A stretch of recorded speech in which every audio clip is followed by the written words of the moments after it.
సంతోషము నీ సన్నిధిలో సమాధానము. యెహోవా మందిరావరములను చూడవలనని నా ప్రాణము ఎంతో ఆశపడుచున్నది, అది సొమ్మసిల్లుచున్నది. జీవము గల దేవుణ్ణి దర్శించుటకు నా హృదయము నా శరీరము ఆనందముతో కేకలు వేయుచున్నది. కీర్తనల గ్రంథము 84వ అధ్యాయము 2వ వచనం. భక్తుడైన దావీదు సెలవిస్తున్న రీతిగా యెహోవా మందిరావరములు చూడవలనని నా ప్రాణము ఎంతో ఆశపడుతుంది. జీవము గల దేవుణ్ణి దర్శించుటకు నా హృదయము నా శరీరము ఆనందముతో కేకలు వేయుచున్నది.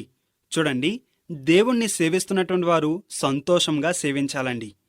దేవుడు మందిరానికి వస్తున్న వారు ఉత్సాహంగా ఉల్లాసంగా దేవుణ్ణి నేను ఆరాధించడానికి వెళుతున్నాను అనే ఉద్దేశంతో దేవుడి మందిరానికి వచ్చినప్పుడు సంపూర్తిగా దేవుణ్ణి ఆరాధించగలుగుతారు, సంపూర్తిగా దేవుణ్ణి స్తుతించగలుగుతారు. తద్వారా దేవుని నామం మహిమపరచబడుతుంది. అవును, మీరు దేవుణ్ణి మహిమపరుస్తున్నారా? దేవుని మాటలంటే మీ శరీరము ఆనందిస్తుందా? మీ హృదయము ఉప్పొంగుతుందా? లేదంటే మీ హృదయము మీ శరీరము వేటియందు ఆనందిస్తున్నాయండి? లోక కార్యాలందు ఆనందిస్తూ ఉన్నాయా? ఒకసారి పరిశీలన చేసుకోండి. దేవుని మాటలంటే ఎక్కువగా ఇష్టపడుతున్నారా?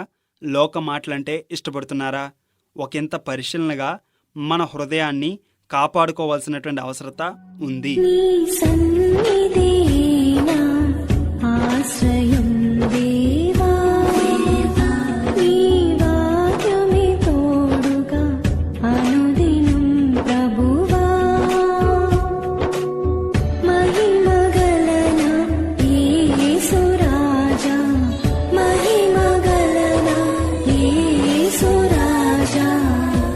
దేవుని బిడ్డలతో సహవాసం చేయాలని, కేవలం దేవుని మందిరం అంటే ఏదో ఒక సంఘం అని మాత్రమే కాకుండా దేవుని సన్నిధిలో సమయాన్ని గడపాలి.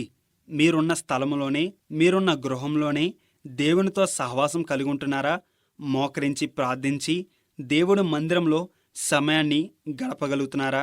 ఎక్కడైతే 2-3 కూడి నా నామమున ఏకీభవిస్తారో వారి మధ్య నేనుంటానని ప్రభు సెలవిచ్చాడు కదా. కాబట్టి మీరున్న ప్రదేశంలో దేవుడు మందిరం కూర్చున్నటువంటి ఆశ మీరు కలిగి ఉంటున్నారా?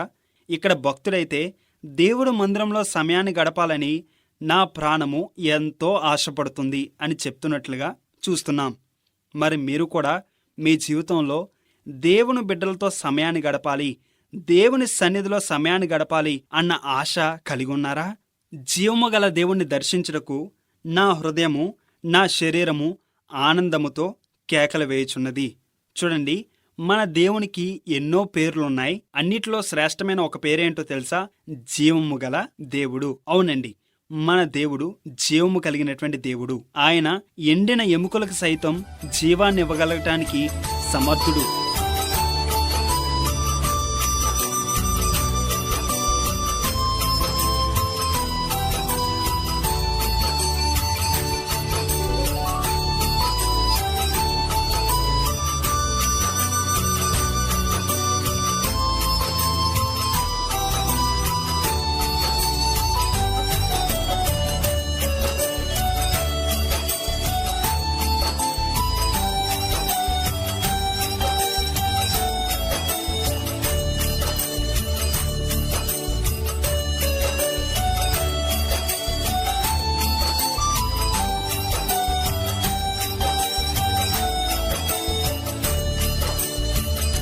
మీ జీవితంలో మీరు పోగొట్టుకున్నవన్నీ మీరు పొందుకోవాలంటే సంతోషాన్ని, సమాధానాన్ని, సఖ్యతను, ఆనందాన్ని మీరు పొందుకోవాలంటే దేవుడు మందిరంలో సమయం గడపటం అనేది చాలా ముఖ్యం సుమా. జీవము గల దేవుని దర్శించుటకు నా హృదయమును నా శరీరమును ఆనందముతో కేకలు వేయుచున్నవి. చూడండి, మనము నిజంగా దేవుడి బిడ్డలతో సమయాన్ని గడుపుతున్నప్పుడు ఎంత సమయమైనా మనకు తెలియదు కదండి. ఎన్ని గంటలైనా ఆయన సన్నిధిలో గడపటం చాలా శ్రేష్టమైన సంగతిగా మన హృదయము శరీరము భావిస్తూ ఉంటుంది కదండి. ఇక్కడ అదే మాట భక్తుడైన దావీదు సెలవిస్తున్నాడు. దేవుడు మందిరమును చూడవలనని, జీవము గల దేవునితో సహవాసం చేయాలని నా ప్రాణము ఎంతో ఆశపడుతుంది. మీరు కూడా ఈ లోకాశలను, లోక కోరికలను, ఇంకెప్పుడు ఈ లోకంలో ఏమి సంపాదించుకుందామా అన్న లోకరీతిగా ప్రవర్తించకుండా కొంత ఆత్మీయ ఎదుగుదల గురించి ఎదురు చూడండి. ఇంకా ఆత్మీయంగా నేను బలాన్ని పొందుకోవాలి. దేవునికి సమయాన్ని కేటాయించాలి. నా ఆత్మను గూర్చి కూడా నేను ఆలోచన చేయాలి. నా శారీరకమైన అవసరతలు నేను తీర్చుకుంటున్నాను.